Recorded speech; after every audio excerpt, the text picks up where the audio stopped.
Well, hello, EKN Nation. Welcome to another edition of the EKN Debrief. This is episode 78. It's Tuesday, March the 30th, 2021.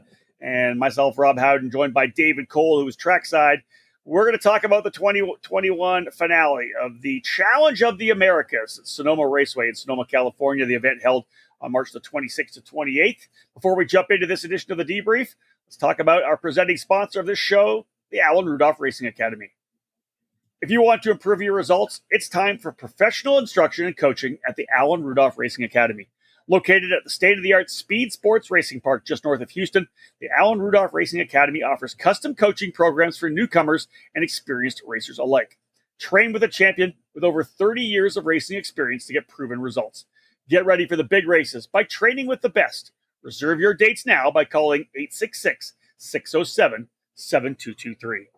All right, David Cole, we just wrapped up our SCUSA show as well from the Winter Nationals. This one's all about you. You're quarterback in this one. You were trackside at Sonoma, California. Very cool to get this season wrapped up. We didn't get a chance for the Challenge of the Americas to run the finale last year due to COVID-19. This year, all three rounds done and in the books. Yeah, my first time back to Sonoma since 2018. I didn't get to go in 2019 as you did, and I was at the United States Pro Kart Series opener in Ocala, Florida. And then, of course, as you just said, last year we missed out on it due to the COVID-19 pandemic. So it was great to be back in wine country and get to go across the Golden Gate Bridge for two more times and see what it's like in Northern California. Again, round 5 and 6 rather of the 6-round championship. The titles crowned in this event at Sonoma. Best 5 races would count. 14th season of the championship, David. A lot of we talk about some of these series and how long they've been around for. 14 seasons for the Challenge began back in 2008. Yeah, it began with under the Road Tax banner back in, as you said, 2008, and then made the transition over to the Rock Cup USA program in 2000 and I want to say 19? No, 8. Oh, see, I'm getting my years mixed up now. Dude, I know the COVID with 2020 is messing everybody up. I want to say it was 2018, yes. So I want to say it was that. So we'll go with that. We'll stick with it. Believe in yourself, David. I'm going to believe in myself. I'm going to look and double check, but yes, that was what it was. And, the great thing about this weekend, because I can't remember a time that we were in Sonoma for Challenge of the Americas and there was not rain. Yeah. Dating back to the original second event of the Challenge of the Americas, they were attacked by so much rain, they had to cancel on Sunday because of the tic-tac-toe section was under complete water. Rain just had engulfed the entire facility. So they actually had to cancel the Sunday round of racing for the first year of Challenge of the Americas at Sonoma. So 10 times being there, this was probably the perfect weather conditions we've had ever at the racetrack. Dude, the pictures were amazing. Obviously, the shots you were taking, obviously great shots of the race stuff, but just blue sky, like just absolutely perfect Sonoma weather. It was 2018, just to confirm. So 2018. Yes. Yeah, dude. But yes, the weather was perfect. I mean, really, the only time it wasn't was when we were trying to do the podiums at the end of Sunday, and all of a sudden we got a big gust of wind, and everybody's trying to hold up their tickets to either the Rock Cup Super Final or the Rock the Rio, and they're like trying to blow all over, bending because the wind is grabbing them so strongly. So that was the only blemish of weather that we had on the weekend, but otherwise it was perfect. And, shorts all weekend long, nothing better than that. Man, let's have a look at the numbers, David. One of the keys to the season for the Challenge was 3 great and well-attended events. Last year with COVID-19, the first race of the season, then that the big one at Cal Speed, setting a new record in terms of last year. They were really expecting to have even better numbers for Sonoma last year to cap off the season. Of course, COVID-19 made that not happen. 147 entries in total at Cal Speed with the Cal Speed bump. 119, though, at Sonoma for this particular weekend. That's still strong numbers in a program that still wasn't allowed to have the Canadians come down. And usually it's 10% Canadians down there, if not more. Yeah, we could easily have been at the 130 mark for sure on this weekend, and been close to that Cal Speed record that was set last month. But again, we've seen numbers shift. We had 2 events going on at the same time, so that hurt numbers as well too, because there were competitors that would have been at Sonoma that were racing in New Orleans for the Superkarts USA Pro Tour event. Yep, So that's it. so having two events on the same weekend certainly doesn't help in the numbers category when you're trying to at least get close to, or if you can set new records for a program. But overall they were well. Best that we have seen in Sonoma for the series finale in a long time. And really, to kind of just before we get into details, it was all that I can remember, especially under the Rock Cup banner, the first time we've seen triple digits for all 3 events on the season. Yeah, that's impressive, and good numbers in the shifter card categories as well. 24 in senior rock and 16 in shifter rock. Good numbers for the shifter card categories. Yeah, and that was actually up from the pre-entry because we had a number of walk-ups in those categories. So hit the 40 mark for those 2 divisions as well. Obviously, the downside of everything right now is the GP categories, senior rock and junior rock. We had 0 in junior rock and only 2 in the senior rock division. So that's kind of the blemish of it. So we'll just kind of push that off to the side. That's and right, and talk about the strong numbers we had in the cadet divisions: 15 in mini rock, and then a record 8 in micro rock. So 8 as being the new high mark for the micro rock division at the Challenge of the Americas. Yeah, personally for me, you talk about the event that you weren't able to attend back in 2019. I was there. Tim Chappie was on the mic. I got a chance to race, and I was in the Masters class. Remember, there was one driver in Masters 100cc that year, and that was Jimmy Gregory.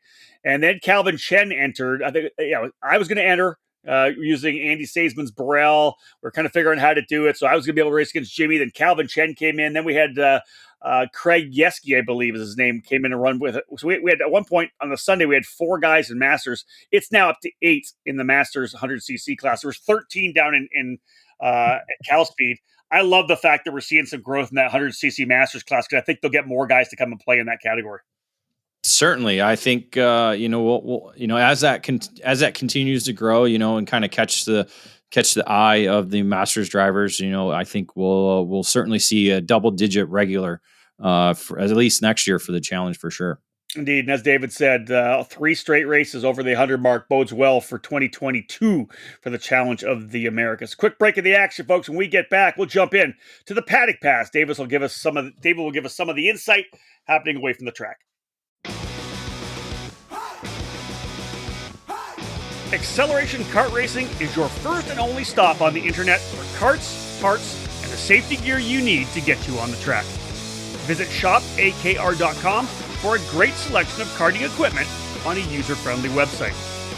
Acceleration Kart Racing has aligned itself with many of the top manufacturers and distributors of the sport to ensure all the latest equipment is available to you, the racer.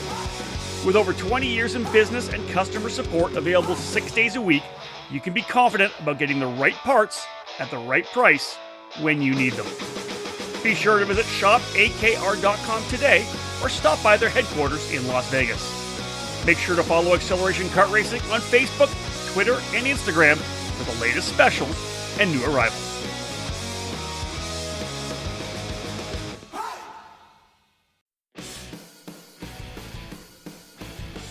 Feel like you're racing alongside the many legends that have called CRG home.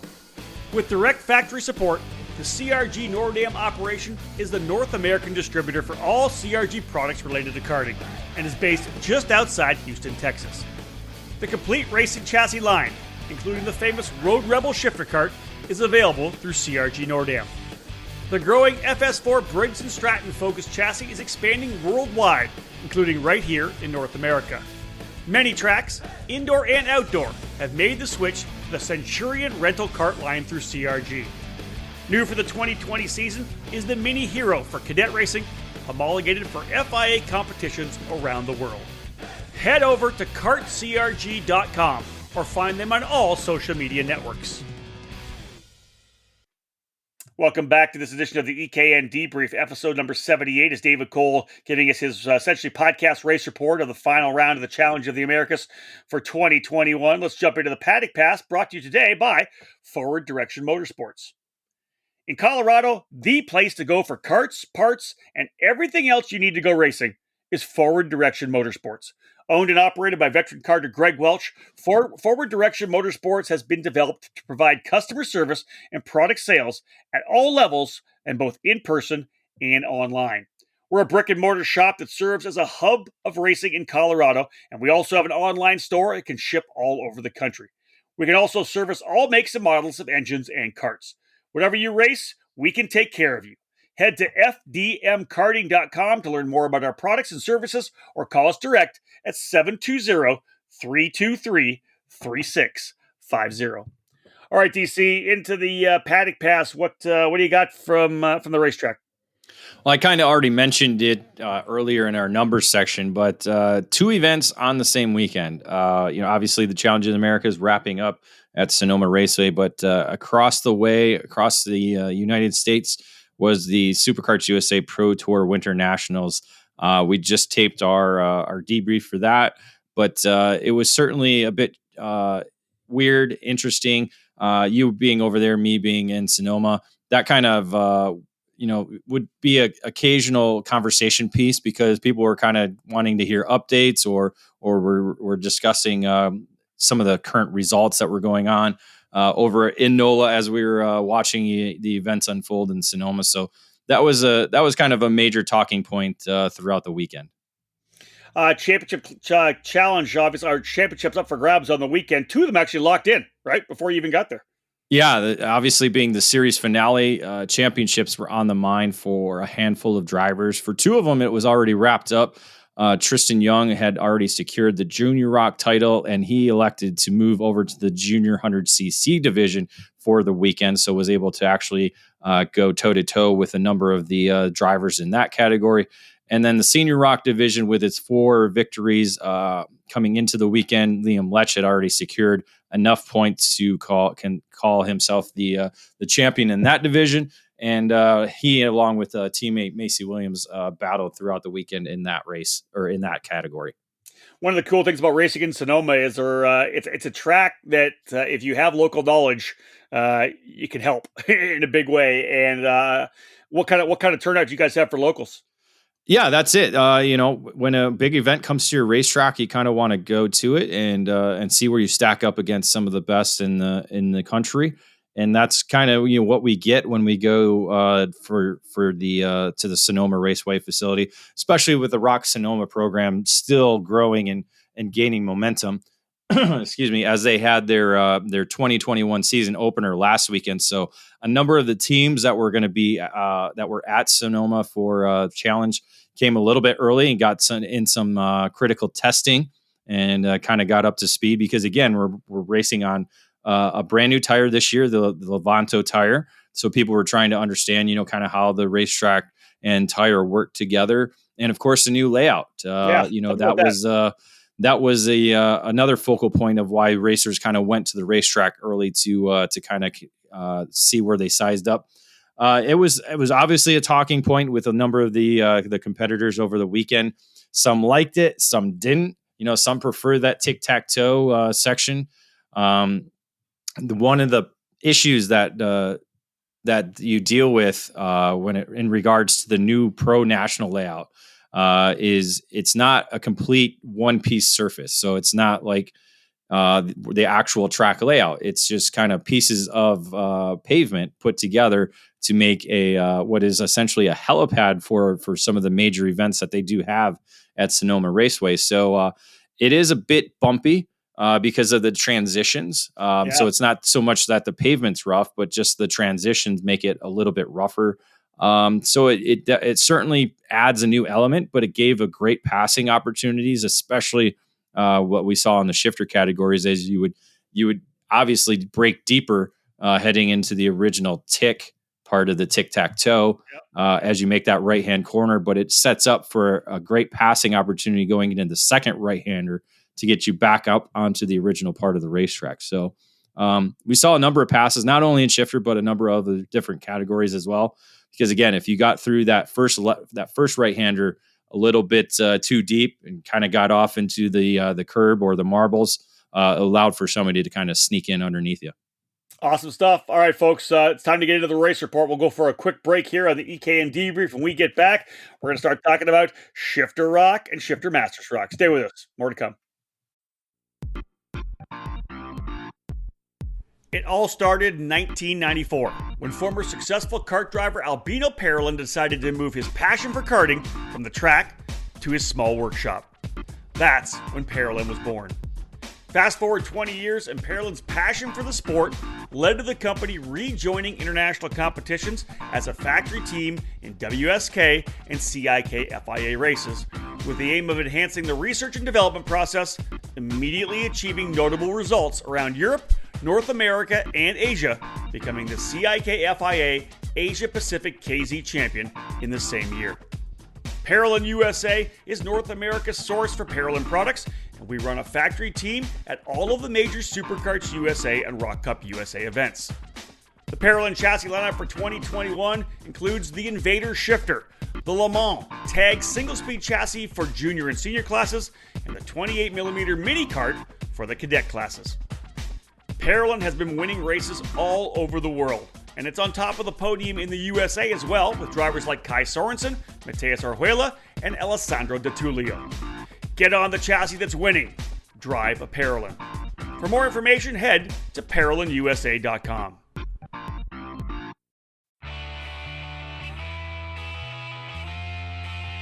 "2019 marked a new era for the KartLift brand. The company that Tim Coyen owned and operated since 2003, one with a long tradition of quality products for the karting industry, was purchased by Ted Fashing and his business, Stockholm Karting Center, in October of 2019. Stockholm Karting Center Inc. has added the KartLift brand to their very successful Triple T Race Products brand that has been fabricating parts for the drag racing industry for the past 25 years. We're small enough where the owner answers the phone and every call is important to us, but we're large enough to get the job done. We pride ourselves on the quality and personal customer service that we provide on the phone or at the track. KartLift stands, as you know, can be found at racetracks all over the country. If you race alone, or if you're a parent with a cadet or junior driver, let our one-man winch lift make your race days easier. Position the hooks under the rear bumper, push the button, and your cart is raised into position and you're ready to go. We have traditional cart stands, single upright storage stands, KartLift stackers for storing 2 carts at once, tire changers, and skid plate kits. KartLift stands are available at the finest kart shops around the country, or you can order online at kartlift.com. For more information, give us a call at 877-777-8020. That's 877-777-8020. Get a KartLift and leave your crew at home. Welcome back to the EKN Debrief here on the EKN Radio Network. David Cole giving us a full breakdown on the final round of the Challenge of the Americas from Sonoma, California. Time to jump into the race report where we'll go through class by class and tell you how things shook out on both Saturday and Sunday of the events. This edition of the race report presented by Stilo USA. As a world leader in personal racing safety products, Simpson Performance Products is now the official North American distributor for Stilo helmets. In addition to their popular auto racing helmets, Stilo is excited to have made their move into karting. Stilo has 2 helmets designed and manufactured specifically for karting: the ST5 CMR 2016 for kids and the ST5 Kart Snell K 2015 for adults. For more information, check them out online at www.simpsonperformanceproducts.com/Stilo or by following them on social media at Stilo USA. All right, David, let's get into it here. Let's start talking about the classes themselves. We'll start with Shifter Rock. I'll lay out the headline. You fill in the rest of it. The headline for Shifter Rock: Pickett and O'Neill win. Wick takes title. It was a fun and exciting weekend in the Shifter Rock category. As we said, a number of drivers racing in the field and a number of drivers that were in contention all weekend long.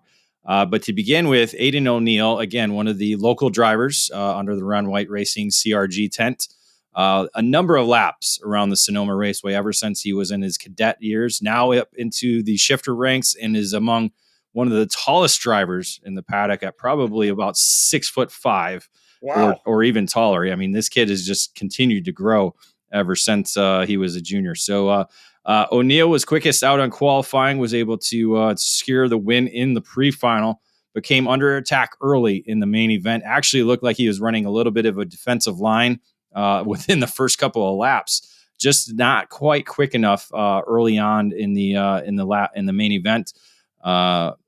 Essentially, Hunter Pickett, Kyle Wick, Enzo Prevost were all three of those drivers were able to get around and past O'Neill for the top three positions. Excuse me. And then from there, those top three kind of drove away, kind of running static for the remainder of the main event. Pickett would go on, another local driver with a number of laps at Sonoma Raceway. He would go on as the defending champion to earn his first victory of the season, just edging out Kyle Wick, the championship leader, for the victory. Enzo Prevost getting a second podium on the season on his Ron White CRG. Jacob Gulick, a great drive from the back up to the front to the fourth position. And then Keon Tandon in the GFC rounding out the top five. Pretty impressive performance in the top five there for GFC drivers. 4 of the top 5. Yeah, strong. Obviously, GFC, the Sonoma racetrack is a home track for GFC brand. A number of laps there put in by Gary Carlton of GFC and a number of his drivers. So they do understand the racetrack very well, and that's one thing that was kind of key throughout the weekend, because the locals there just seem to understand the racetrack very well. Drivers who have been there though kind of can come to grips with it quickly, but the drive by Jacob Gulick was amazing. He got I forgot what happened or how it happened in the pre-final, but contact essentially. It was coming out of the new section. Guys were trying to make a pass and got into it, and he was out after lap 2. So I had to come from 24th in the field and drove his way all the way up to 24th. So amazing drive. Yeah, all the way from 24th to the podium. Well done. Man, I'll tell you, just looking at the notes here, what we got going, Aiden O'Neill. Again, when we talk about local drivers, but there's you talk about the Hunter Picketts and the Prevost, and these guys have track time on the track here. Aiden O'Neill swept things at the start of the day, Sunday, David, and actually had a fantastic day. Tell me more about that. Yeah, kind of very similar to what we saw on Saturday. O'Neill quick in qualifying, good on the cold tires and not such a warm racetrack. Pre-final was a little bit better this time around. Didn't get his challenge as much, but was able to score the victory as he did, or the win as he did on Saturday. Sunday though, or the Sunday main event though, was a little bit hectic. Very interesting how things unfolded. So it kind of goes by chapters. So we'll start with chapter 1. Okay. Chapter 1, the hole shot. O'Neill was able to get the hole shot under pressure, as I said on Saturday, and it looked like that was going to be the case. Unfortunately, Wick and Prevost, chapter 2, a little bit of contact in the opening lap. Well, Prevost went off the racetrack as Wick continued on. As they came around for lap number 2, we'll move into chapter 3 now, which is called retaliation. Enzo Prevost did not pull off the racetrack. No. He decided to wait on the racetrack for the leaders to come around on lap number 3. As they did, he would allow Aiden O'Neill to drive by. Wick was running second at the time, and Prevost decided to kind of move in between the top 2 drivers. As he did that, obviously being lapped, he decided to slow down abruptly in front of Wick in I want to say turn 8. So the right-hand hairpin that's kind of in the middle of the racetrack. So that kind of sent Wick, jostling for position. Prevost continued on in front of Wick as they came across the start-finish line down through turn 1. As they proceeded to the tic-tac-toe section, Wick decided to move Prevost off the racetrack and out of his way, and did so very easily as Prevost went off into the original tic-tac-toe section And it looked like he was about ready to come back on the racetrack and wait for them again. But luckily, an official was right there in the merging lane, and Prevost decided to think better of that. Wow. And got out of the race cart and ended his day. So after we'll kind of wrap that part up, and with the end of the day discussions. And the officials essentially disqualified him, obviously, from the race, but also gave him a year suspension with the Challenge in the Americas. And we'll see if that suspension is held up by Rock Cup USA or any other Rock Cup events that go on. So that'll be something to continue to watch for as the season goes along. Yeah, wow. So as we said, O'Neill out front, Wick in the second position was able to not lose too much ground to O'Neill during all that chaotic moments with Enzo Prevost. Essentially, though, after that finally wrapped up, my eyes kind of turned to the driver on the move, Hunter Pickett. Hunter Pickett actually stalled at the pre-final, so had to rejoin the field at the tail of the field. Was able to get up to, I want to say, somewhere in he at least got 5-6 carts in the pre-main to be able to not start last. So I'm looking to see where he started. Sorry, I'm looking and I'm on the wrong day. That would help if I'm on the right day, wouldn't it, Rob? You would, David. It's just this race was just lots of stories, and we're not done yet. Believe me. Pickett, he got up to 13th. So sorry, he got a lot more than 5. I forgot he got a bunch at the end there. So made his way from 24th to 13th in the pre-main. But by the time all that Enzo Prevost, Kyle Wick thing was wrapped up, he was sitting there 5th. Took advantage of obviously some of the bunched up racing and the extracurricular activities going on. Got himself up in the 5th, and I turned over to Sean Buer. I said, I think Hunter Pickett's going to win this race.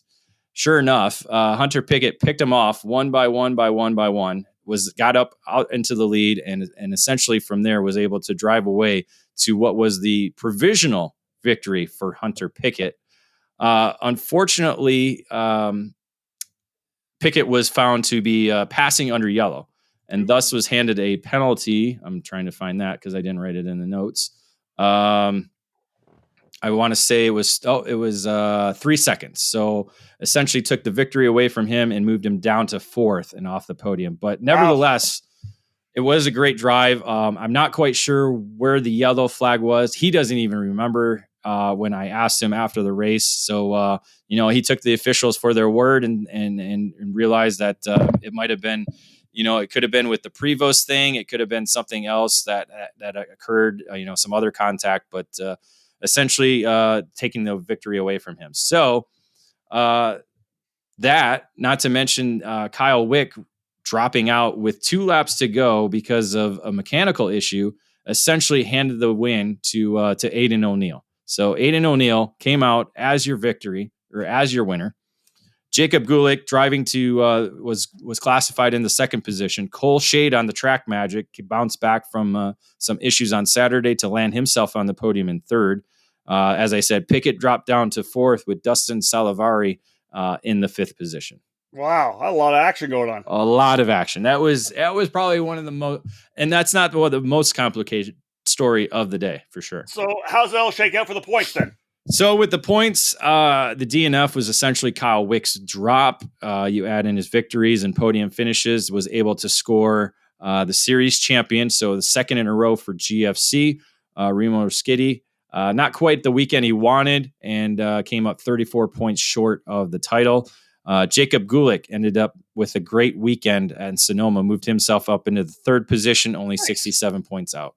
Well done. Solid stuff. Congratulations to Kyle Wick on that championship. Let's move to Shifter Masters Rock now, the Masters drivers. Here's the headline, David. Sonoma sweep. What? Led. Yeah, I spelled it wrong. What are you doing? Sonoma sweep led by Woods and Joseph. Hey, come on now. It was probably a midnight type last night. So. Yeah, trust me, dude. I get it. I was up till like 12:30 trying to get race reports for the weekend. It's tough. People don't realize what we're at the track all day, grab some dinner, and then it's laptop time for a couple hours afterwards. Man, I was exhausted after. Or in the early morning. 100%. Yeah, I've done that too. But David, yeah. So that Sonoma sweep led by Woods and Joseph. That's the headline. It looked like it was going to be a complete sweep on the weekend by Kevin Woods, defending champion, coming in, had the championship lead after his 2 victories at Cal Speed. Saturday, all Kevin Woods up front, never relinquished the top spot, went wire to wire from qualifying to the final checkered flag, drove away from the field for a 3.5 second victory in the main event. So third straight victory for Kevin Woods to end Saturday. Neil Joseph made it a CRG 1-2 as he was able to outrun Ryan Yap, Cliff Huela, and Michael Valiante for the second spot. So does he keep going on Sunday? Essentially, he did. Set fast time in qualifying, led wire to wire in the pre-final. Main event looked very close, like it was going to be a Kevin Woods victory. It go 4 straight wins. Obviously, where he was at was going to be the provisional champion for a second straight year.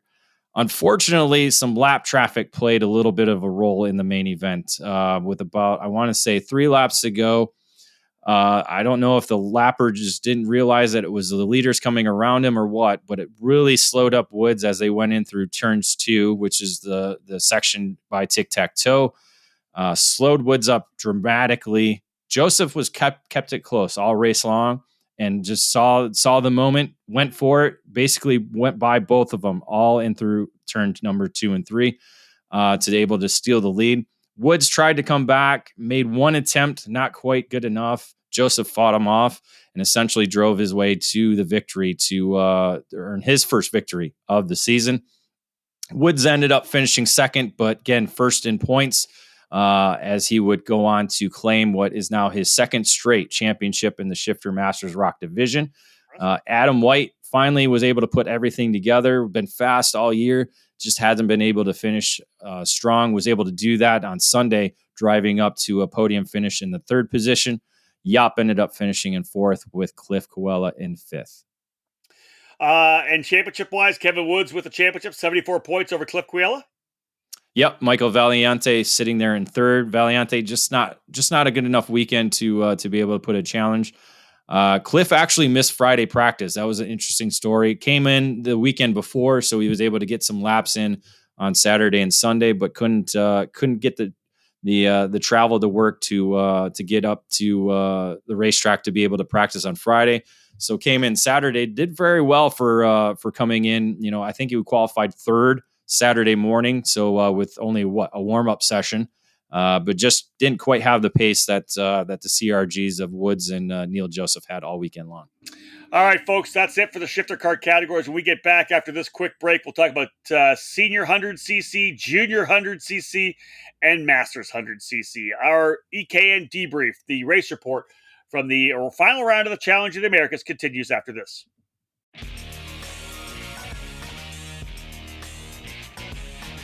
All over the karting world, everyone knows OTK is the gold standard for quality and performance.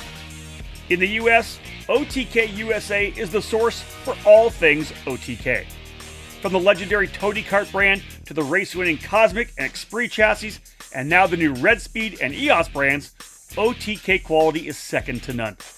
All 5 brands are winning races and championships across the country in national programs like the Rock Cup USA Florida Winter Tour and the Challenge of the Americas, the SCUSA Pro Tour and Winter Series, and the Pro Kart Challenge, United States Pro Kart Series, and the WKA Manufacturers Cup.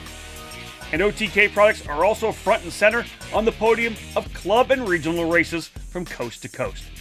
To learn more about a specific product line, you can find the OTK USA dealer near you, whether it's Tony Kart, Cosmic, Esprit, Red Speed, or EOS. Visit www.otkusa.com. Specific chassis territories are still available, so kart shops interested in adding a winning component to their product lineups can contact OTK USA directly.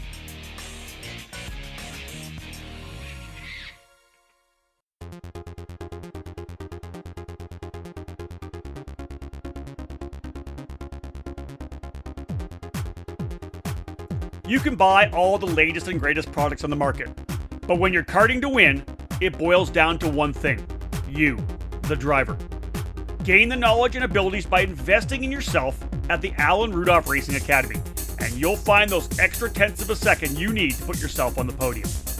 The school was established by SuperKarts USA Hall of Fame driver Alan Rudolph, with decades of victories and championships in multiple forms of the sport, including other disciplines of racing. The Alan Rudolph Racing Academy, located at the Speed Sports Racing Park in the metropolitan Houston area, is designed to teach driving skills at all levels.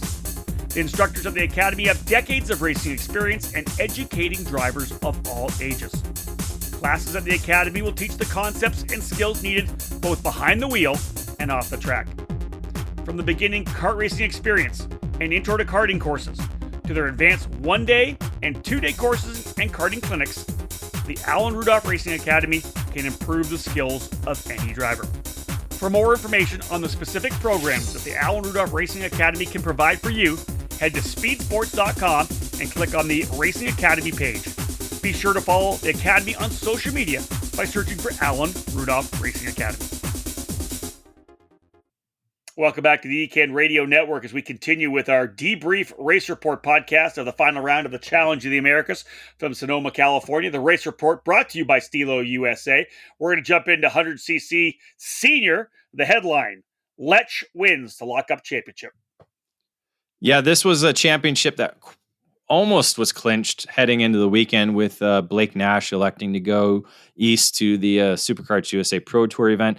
Liam Lech coming in as the championship leader had a pretty good size lead going into the day, into the opening day on Saturday.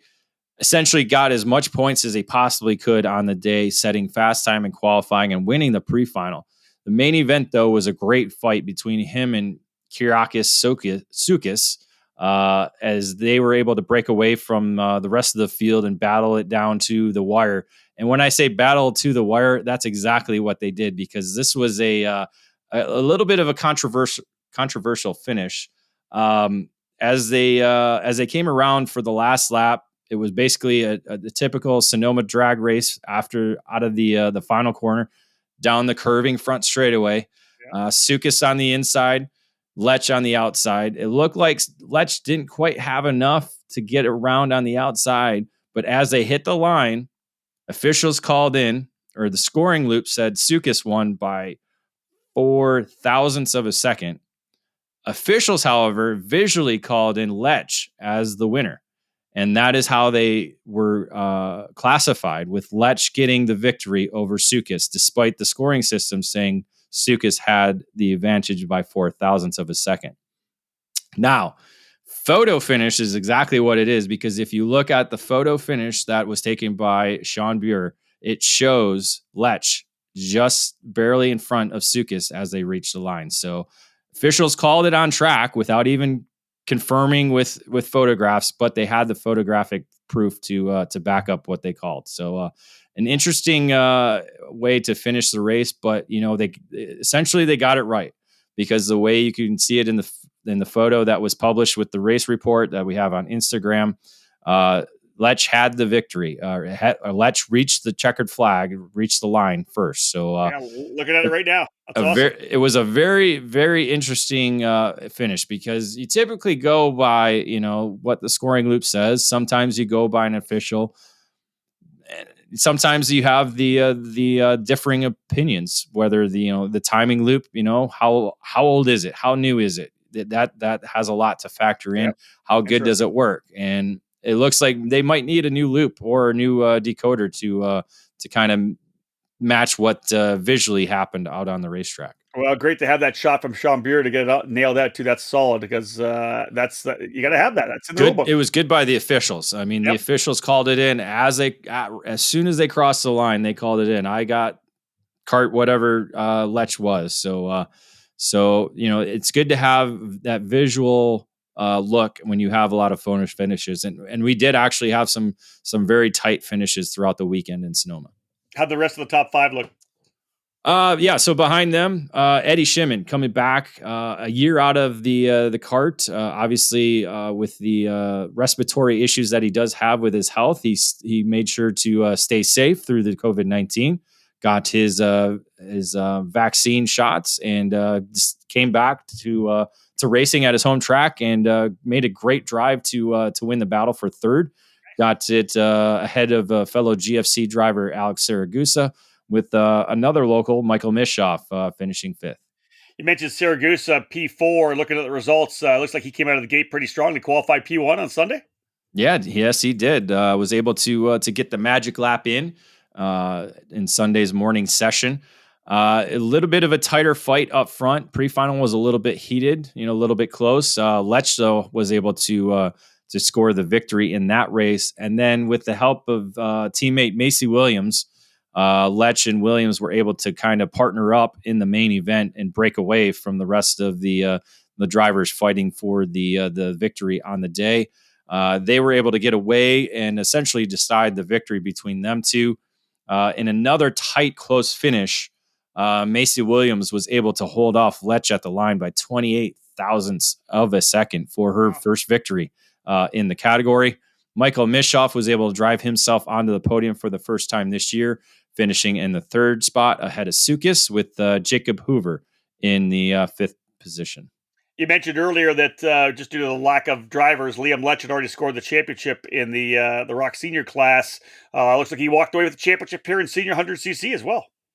Yeah, with as I said, with Nash going out to NOLA, Sukis was next in line.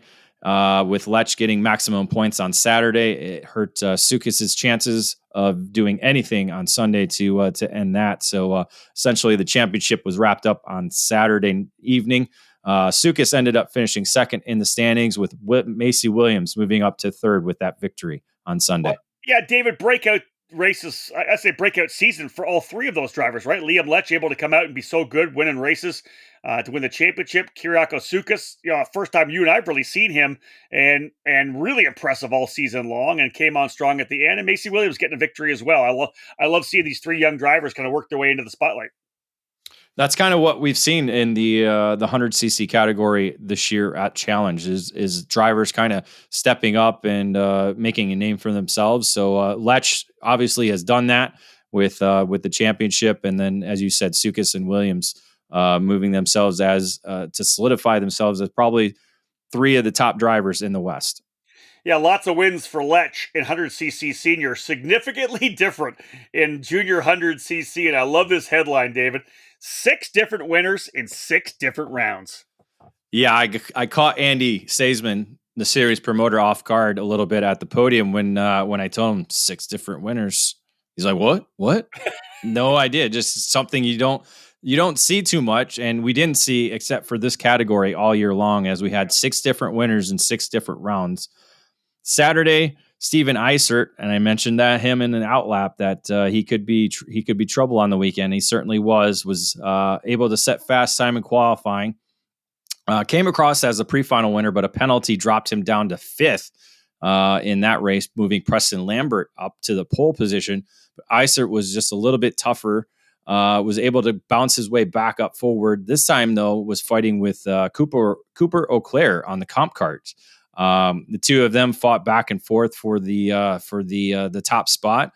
Auclair was actually able to get to the line first. Unfortunately, on the last lap, made a pass around Eisert at turn 1. Unfortunately, a yellow flag was being waved for carts that were sitting on the outside of turn 1.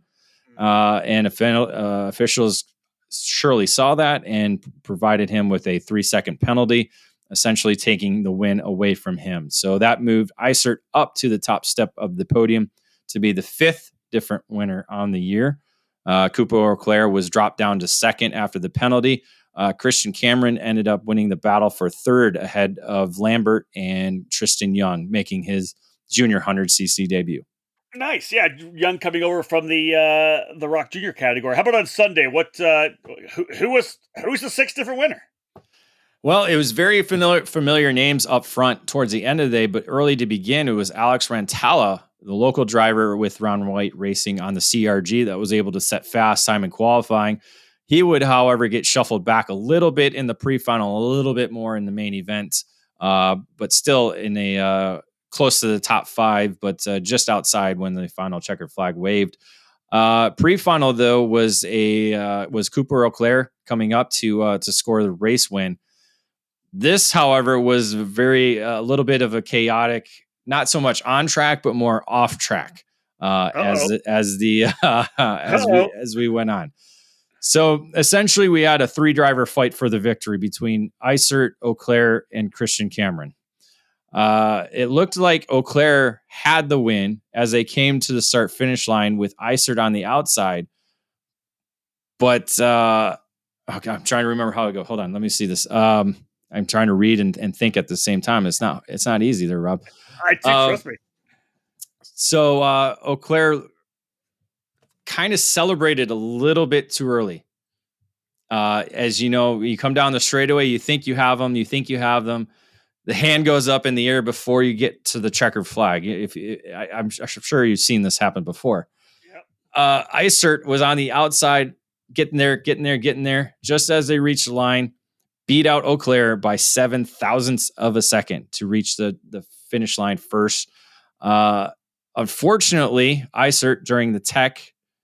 Let's take a step back. So with the victory, doing the provisional points that we were doing, because this was probably one of the tightest championship chases that we had going on all weekend long, Isert was moved up as the provisional champion with the victory. Okay. Move over to Tech Barn. Isert's engine is removed for an issue regarding the head of the engine. So essentially, disqualified in Tech, you're not able to drop that. So he has to take the disqualification. That loses a number of points for him.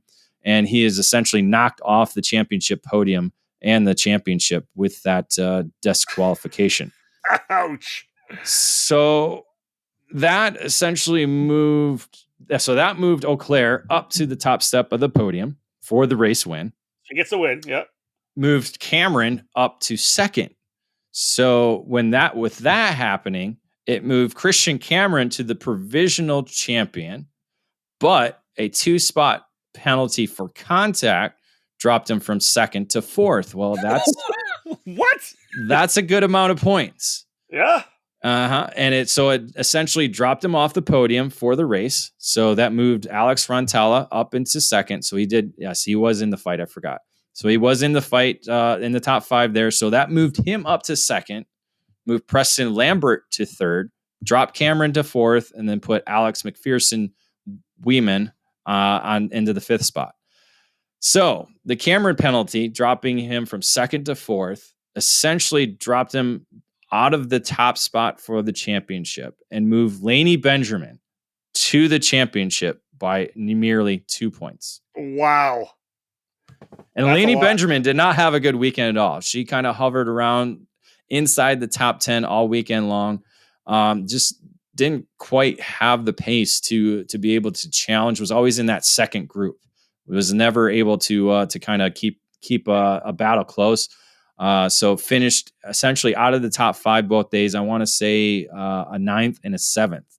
But you add in her 3 podiums in the first 4 rounds, including a 4th place finish as well. So enough to get her the championship by only 2 points over Christian Cameron. Cooper Auclair, again, almost had a victory. Got a victory, so became the 6th different winner, but almost had a victory on Saturday too. So if he would have gotten a victory on Saturday, we could be saying Cooper Auclair was a champion as well too. So a lot of just nail-biting situation in the junior 100cc division. Man, David, you probably weren't expecting this much work. I wasn't. No, it was. But this was the category because, again, I know you were at the opener and weren't at the last 2 rounds, but this category, we talked about it in the outlap. We don't know a lot of these drivers, but it's an opportunity for them to kind of to stand out and make a name for themselves. And obviously, Laney Benjamin was able to do that with a championship. Yeah, good for her. That's awesome. Congratulations to Laney on that title. Let's move to the Master 100cc category. Here's the headline. Smith solidifies title with victory. Yes.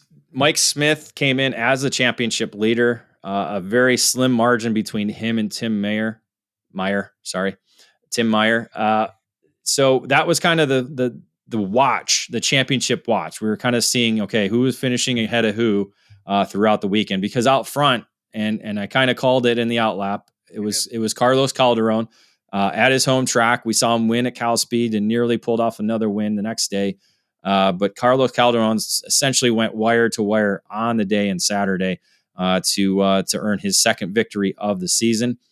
Drove away to a 1.6 margin victory in the main event. Mike Smith, though, winning the points battle that day, finishing second, as Tim Mayer was back. Meyer was back in fourth, as Ian Kunchez, that's how you say it, Kunchez. Got it. Was able to steal the third spot on the podium from Mayer. Dana Estes finished Meyer. Yes. See? I know. I thought you were going to write it like that. Remember? I was going to, and I forgot because it was at midnight. Yeah, sorry. So yeah. So that was kind of how we predicted it. Aside from Kunchez being in there, we knew he was going to battle. We just weren't quite sure he would have the championship implications kind of that he did, splitting there Smith and Meyer in the final order on Saturday. Nice. The move to Sunday, a little bit of a heated battle in the pre-final.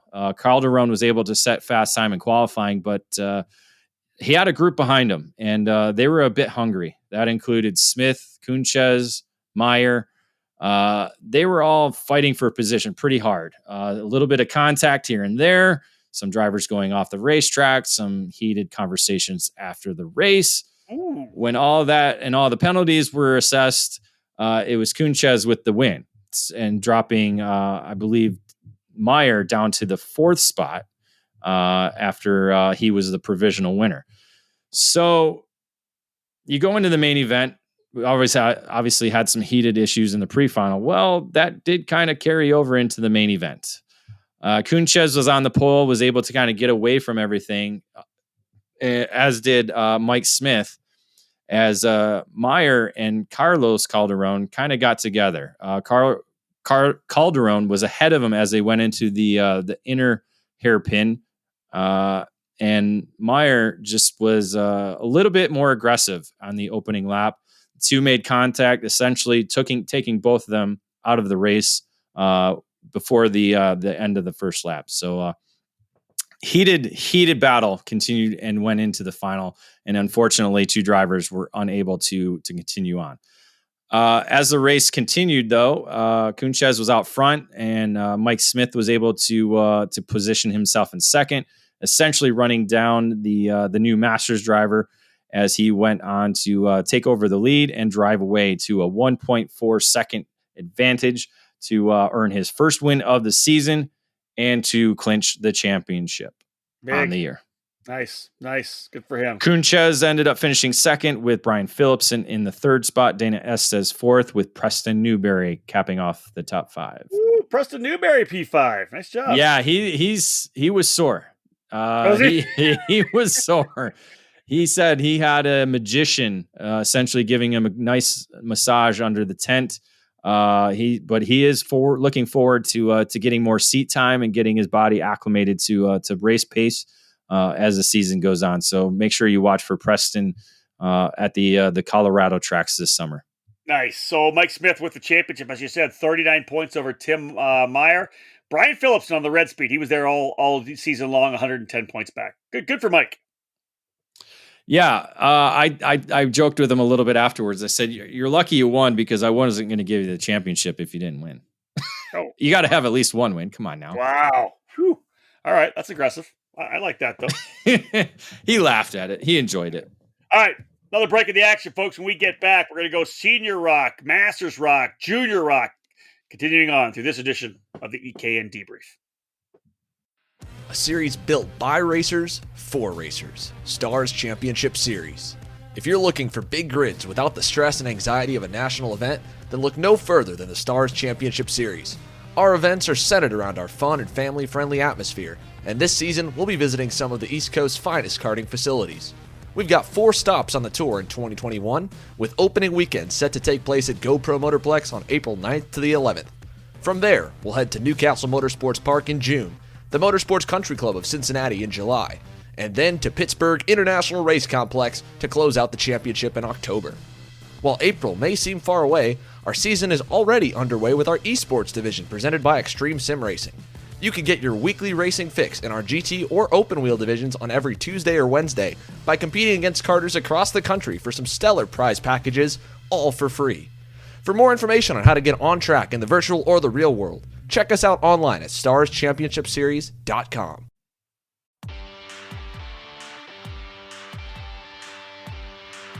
CKR is all about quality, and CKR USA is where you can get your hands on these winning chassis in the United States. It's the CKR Barracuda 32mm shifter cart chassis, the 100cc Focus Stingray. These are two popular models contributing to the success of this thriving brand. And CKR USA is where you'll find carts, parts, and everything you need to go racing. Delivering the latest innovation in kart racing technology, CKR carries its own distinctive frame design. Made from hand-selected material, CKR kart chassis combine the highest grade tubing and hardware, ensuring first-rate standards of production. CKR USA has a large footprint in the US karting market and continues to grow rapidly throughout the country. Fully homologated chassis have been proven by top-notch performances from coast to coast in North America. CKR has stood on top of the podium in Superkarts USA and F-Series competition, as well as kart clubs around the country. The podiums and championships will continue to pile up in 2021. CKR USA is now in its 6th year of business, and we're adding new authorized dealers and support centers for the chassis line. Visit ckr-usa.com or call 208-384-KART and go CKR Blue.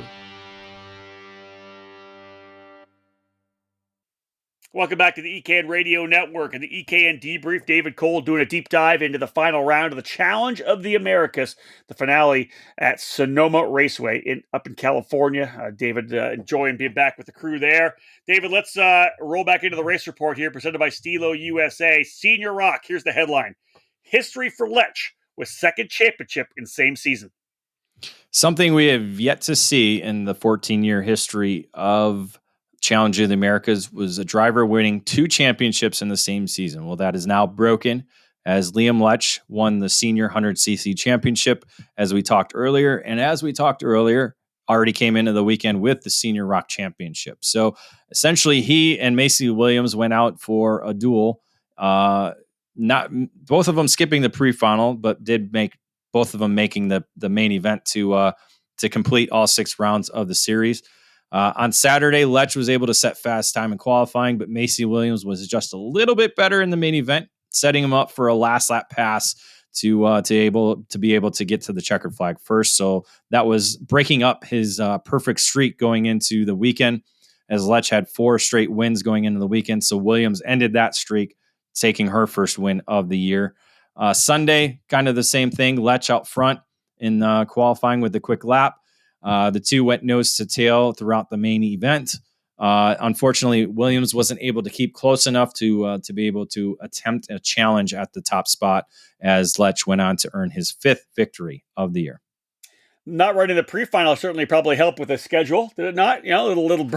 Well, they ran with the Masters Rock, so essentially, all it did was save them a little bit of wear and tear on the equipment and tires. Nope. Copy that. All right, let's go into Masters Rock. Here's the headline: Wang triumphs for 3rd straight championship. Another historical moment on the weekend. Derek Wang earning a 3rd straight championship in the Masters Rock category. This was going to be a tight one up until essentially the start of Sunday final. Wang had to be perfect throughout the weekend. Unfortunately, things did not go well for him on Saturday. Started out well, setting fast time in qualifying and winning the pre-final. Was out to a pretty solid lead in the main event until lap 11 when his chain broke. Ooh. That recorded his 2nd DNF of the 5 rounds that were completed. So certainly put a lot of pressure on him going into Sunday.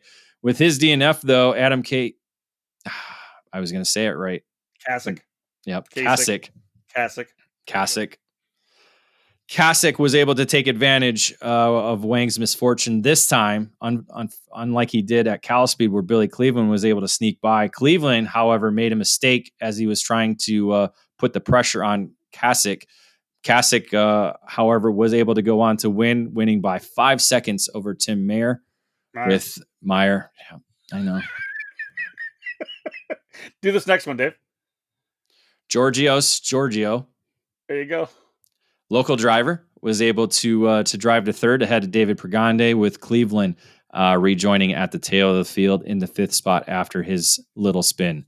So, David, you look at Sunday, right? And you think about, obviously, Derek Wang with a couple DNFs now. So much pressure putting on him. He's got to step up. He's got to perform. But listen, you look at the last 10 years, Derek Wang on that handful of guys, the best Masters drivers in the country, right?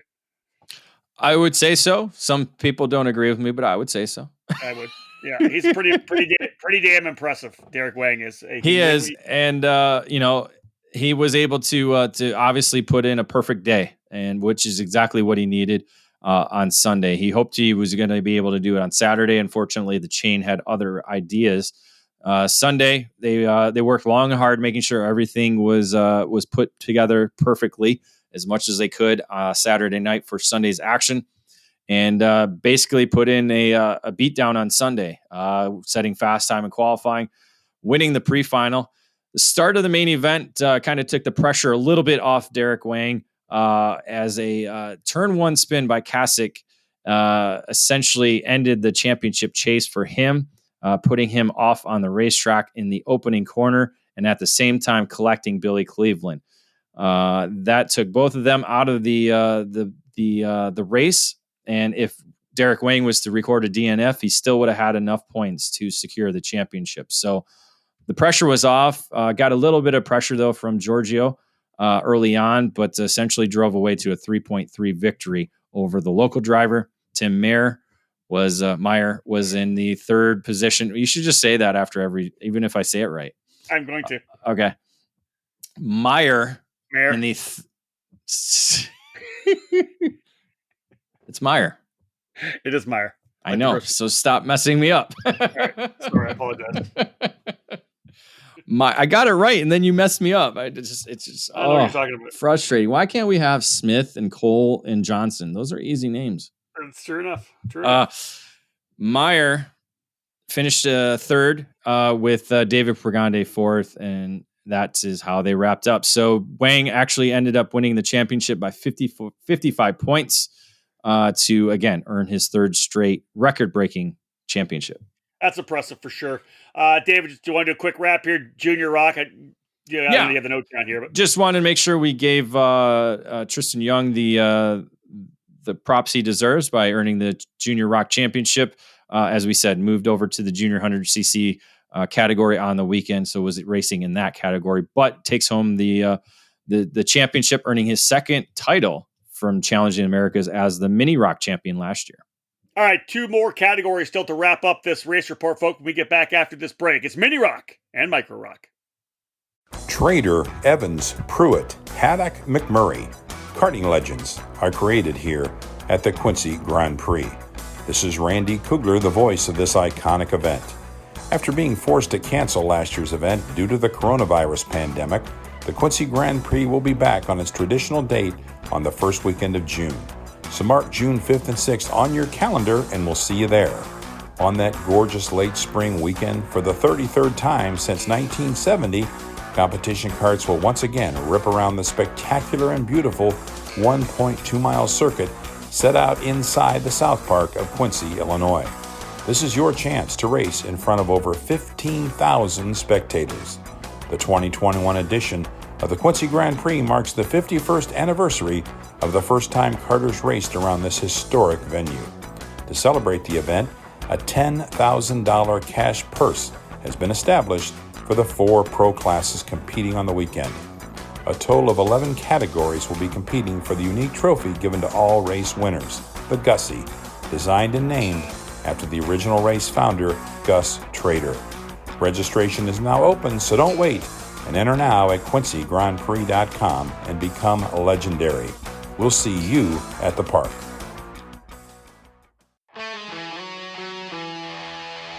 Winning takes top quality equipment, flawless preparation, experienced coaching, and passion. And at Team GFC, we live our passion. Developed by American karting champion Gary Carlton, the GFC chassis has become one of the newest brands to reach the top of the podium in North America. GFC has garnered victories and championships at all levels of the sport since its debut at the end of 2018.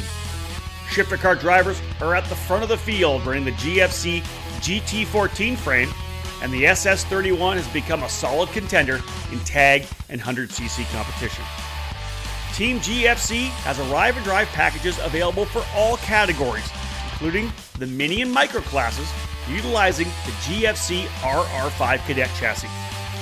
These young pilots have the opportunity to be part of the Team GFC Young Driver Development Program. Learn from one of the best American karters with over 25 years of racing at the highest levels of the sport, offering personalized training on and off the track.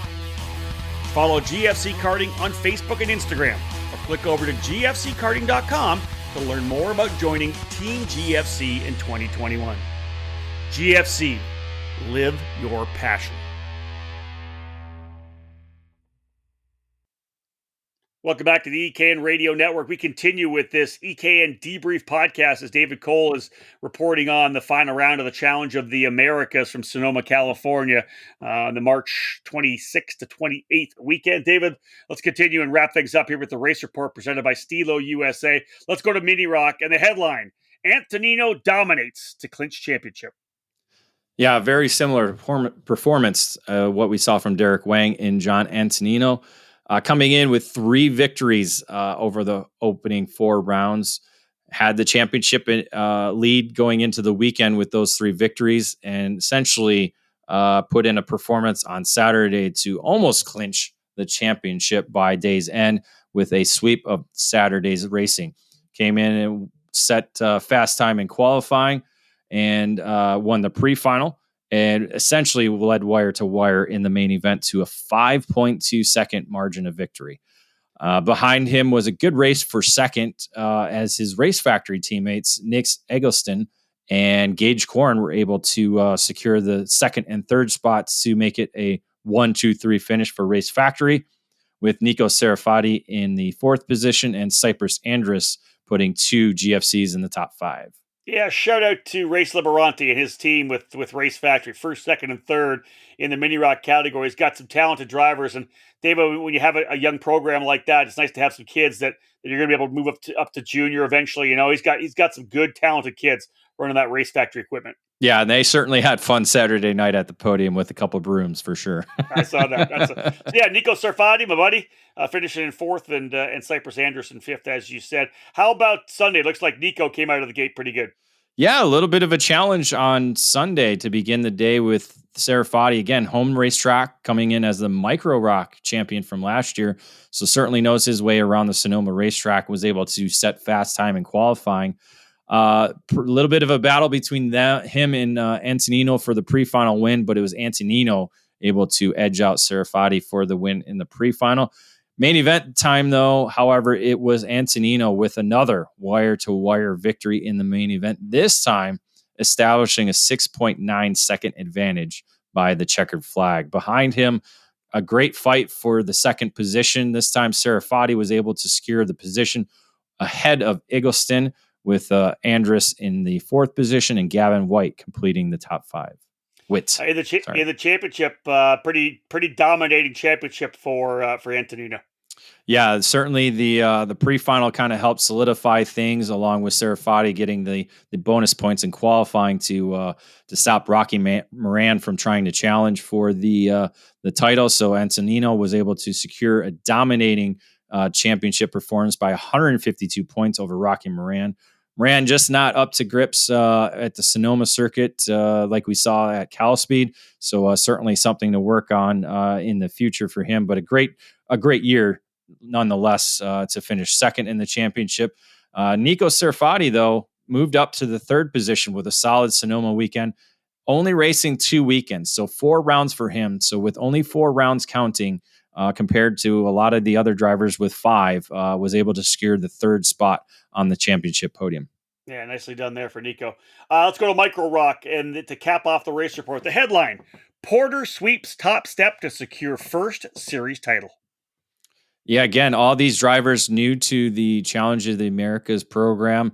So it was always fun to see these drivers hit the racetrack, not knowing who was going to come out on top because you never know with the micro division. But these kids were really close all weekend long. But Porter was just a little bit better than everybody else, especially on Saturday, was able to complete a sweep leading from qualifying through the pre-final. The main event, though, was a bit of a battle as he and Mateo Calderon were able to go back and forth a little bit and essentially in another photo finish with Porter on the inside, Mateo on the outside. It looked like Mateo had just enough to get him at the line. Unfortunately, he came 13 thousandths of a second short. I was hoping to make history with our first father-son winners at the challenge. But Jackson Porter had other ideas, was able to secure his second win of the season.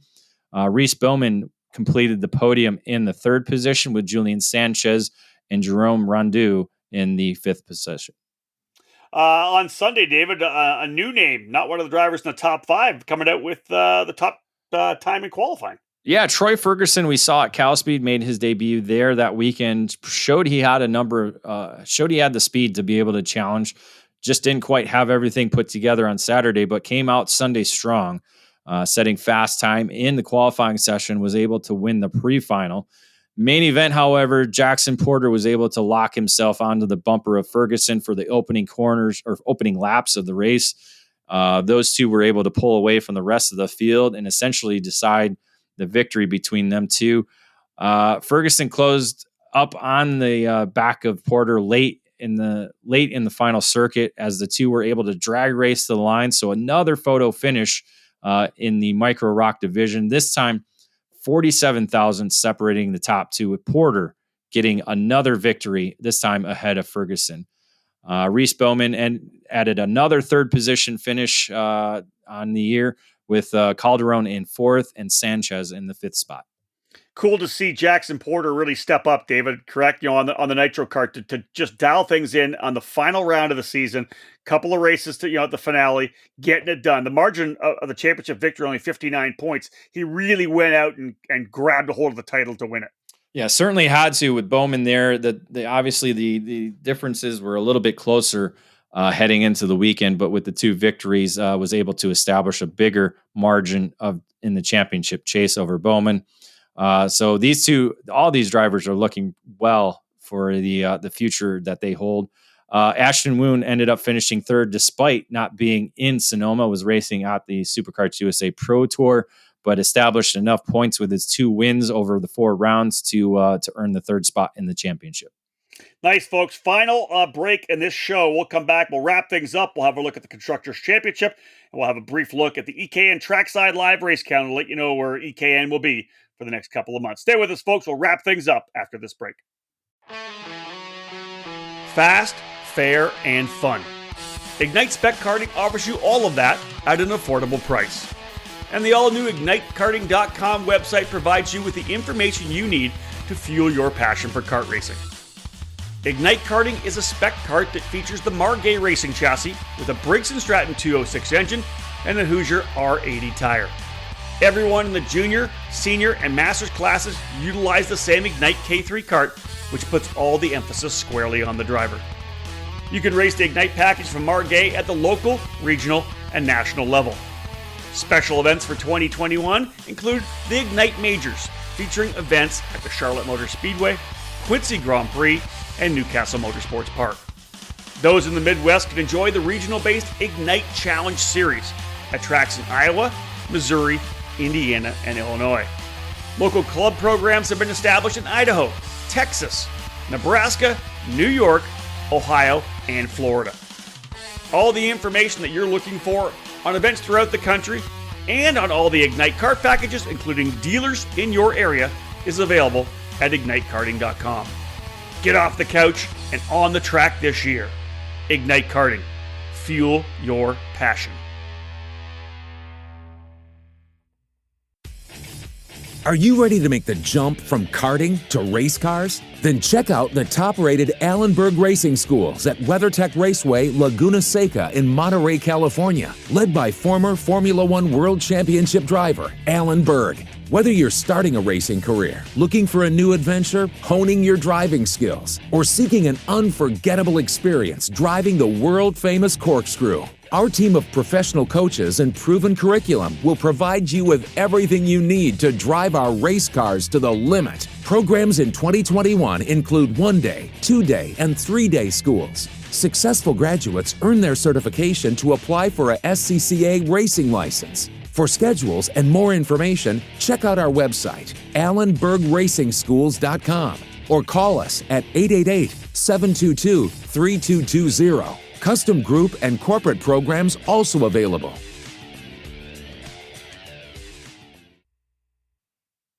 Welcome back as we wrap up this edition of the EKN Debrief. Scrolling back up top on episode 78, David. We've been knocking out these debriefs for the last couple of years. It's Tuesday, March the 30th. We're going to wrap things up here. David's going to give us his final thoughts on the finale of the Challenge of the Americas in Sonoma, which took place this past weekend. Well, amazing weather this weekend and really all series long, as we were able to get good weather in Phoenix, good weather in Cal Speed in Fontana, and good weather in Sonoma. So no rain aside from a little bit in that opening weekend, but it was just enough to get kind of get the beak wet a little bit. Yeah, so that's it, right? But better than anything we had probably in the 10-year history that we've been going to the challenge. So certainly great weather all year long, and great and strong numbers too to end the 2021 series. Record setting weekend at Cal Speed, good opening weekend in Phoenix, and then ending the season strong in Sonoma. So just all in all, good program for the Challenge of the Americas. As I said, no rain for the first time in the 10 visits for the series in Sonoma. Again, going from the torrential downpours that they had in 2008 to the weather we had this weekend was superb, aside from a little bit of wind there at the end of the day.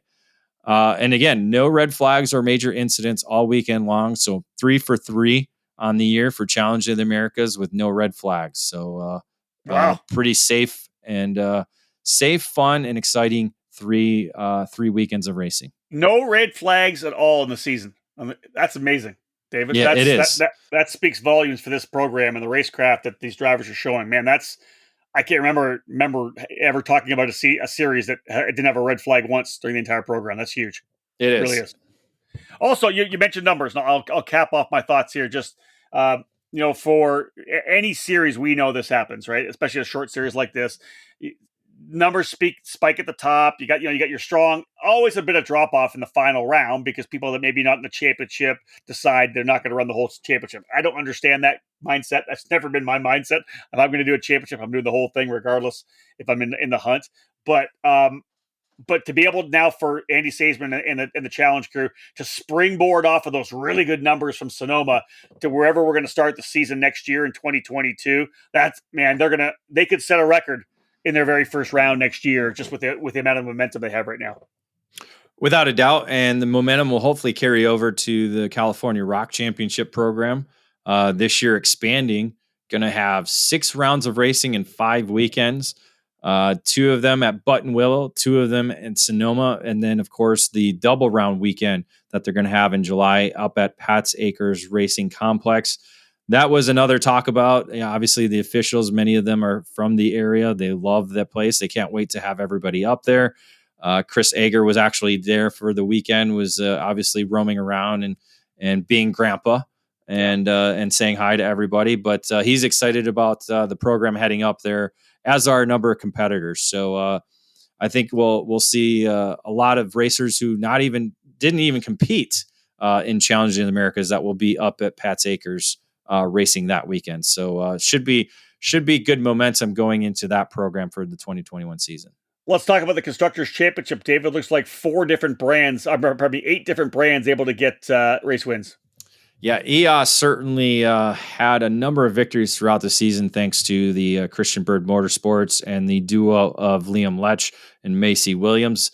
They were able to secure 6 along, add in a Mike Smith victory and a Derek Wang victory as well too.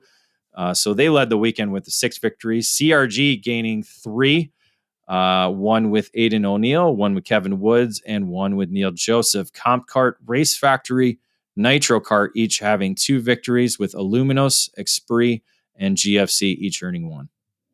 All right, folks, let's have a look at the EKN Trackside Live race calendar presented today by Kart Republic and Kart Sport North America. The Kart Republic is here, and it just keeps on winning. Kart Sport North America is the country's importer and distributor for the Kart Republic chassis, and as a leader in American karting, they're focused on providing stability for the sport and quality products and service for the community. The Kart Republic Senior and Junior chassis is on fire, and so is the Mini Kart, which is won in SCUSA, USPKS, and WKA competition. For more information, contact Kart Sport North America, where they offer top quality products, winning brands, and professional driver development services. All right, David, let's talk about where we're going to be over the next couple of months, because really we had that big run where we were going, 2-3 places a month. We've got 2 places here, at two events in April. Then we got to go all the way to the end of May before we're back trackside. You'll be at Charlotte Motor Speedway for the WK Charlotte Karting Challenge, the Road Race Man Cup Dirt Speedway event as well. All 3 of the disciplines in the WKA, April 15th, 16th, 17th, 18th at Charlotte. It's a throwback to the North American Karting Championships. It is, and it's in April. Typically, those were in October and November, so a little bit different, but very similar. And it'll be not a live event, and I think you already said that. So it'll be a trackside event. So we'll just be providing some trackside coverage, doing a lot of reporting, obviously, with daily reports from the road race program, but we'll also have videos, live videos, photos, some interviews, IG interviews, a little bit of everything. Since our focus isn't the live broadcast, so. Yeah, a lot of good stuff coming. After that, a couple weeks later, April 30th to the May 2nd, you're back at it again with the United States Pro Kart Series. Obviously had a fantastic record-setting launch in Ocala in March. They're back to Newcastle, Indiana at the start of May for the Heartland Grand Prix. You'll be there trackside for that one. Back to Newcastle for the first time this year. Back to seeing Mike Adams once again at my second home. Buddy Mike. Buddy Mike. So it'll be interesting. We've had the Newcastle event for the USPKS be the finale for a number of years. We had it as, I think, the second or maybe even the opener. No, second event one time before. Very similar to around the same weekend. So we'll see kind of how that changes things up. Could be cold, could be a little rain, maybe, I don't know. But hopefully it'll be good weather. And of course, we're going to see great racing, and we'll see how the numbers bounce from Ocala with a record-setting weekend there, and see what numbers we pull for the Newcastle weekend. It's a bit of a stretch, 7 weeks from now, but we'll include it here to wrap up the Trackside Live race calendar, May 21st, 22nd, 23rd.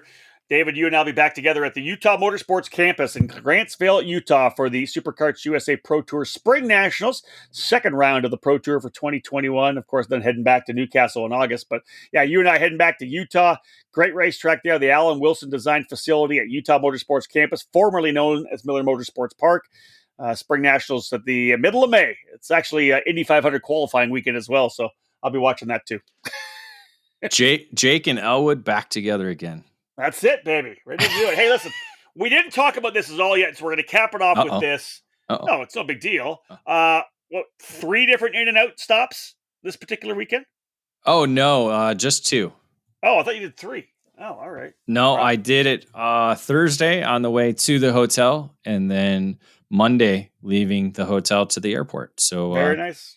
Had some good meals throughout the weekend, but just the 2 in and out stops. I'm trying to think what we had Friday. I can't. Wow. It obviously wasn't that great, but it was good. Well, folks, that wraps things up. But David Cole giving us the final rundown, our podcast, our debrief podcast to cap off the 2021 Challenge of the Americas series. And again, the bottom line is just great numbers, 3 events in a row with numbers in the triple digits, strong numbers. A record entry for the event at Cal Speed to set a new record. All that momentum for this series, like David said, going into the California Rock Championship, at 5-event, 6-race series. All 3 events, no red flags. David mentioned that in the wrap-up, and that is absolutely impressive. And again, lots of momentum. Kudos to Andy Saisman and his crew, one of the best series in the country. Great people, always fantastic atmosphere. And we look forward to getting back to that program again in 2022. David, I'm going to cross my fingers that we don't have any COVID BS that holds me at home, and we don't have any conflicts that you and I can be trackside for all 3 of those events. Because of all the stuff we do, those are 3 of the races I love being at. Yeah. We're getting there. We're moving in the right direction, and we'll see what happens. But yes, always looking forward to what the future holds. All right, folks, we're going to cap things off. Once again, thank you so much for tuning into this edition of the EKN Debrief. All the content we have going on to the EKN Radio Network first. If you haven't downloaded the EKN Radio Network app, get that done. So you'll be able to listen to it on your mobile device. Then we turn it into a podcast, and eventually we're going to be turning these probably into YouTube shows as well. Thank you so much for tuning into us, folks. We appreciate it. On behalf of David Cole, my name's Rob Howden. Bye for now.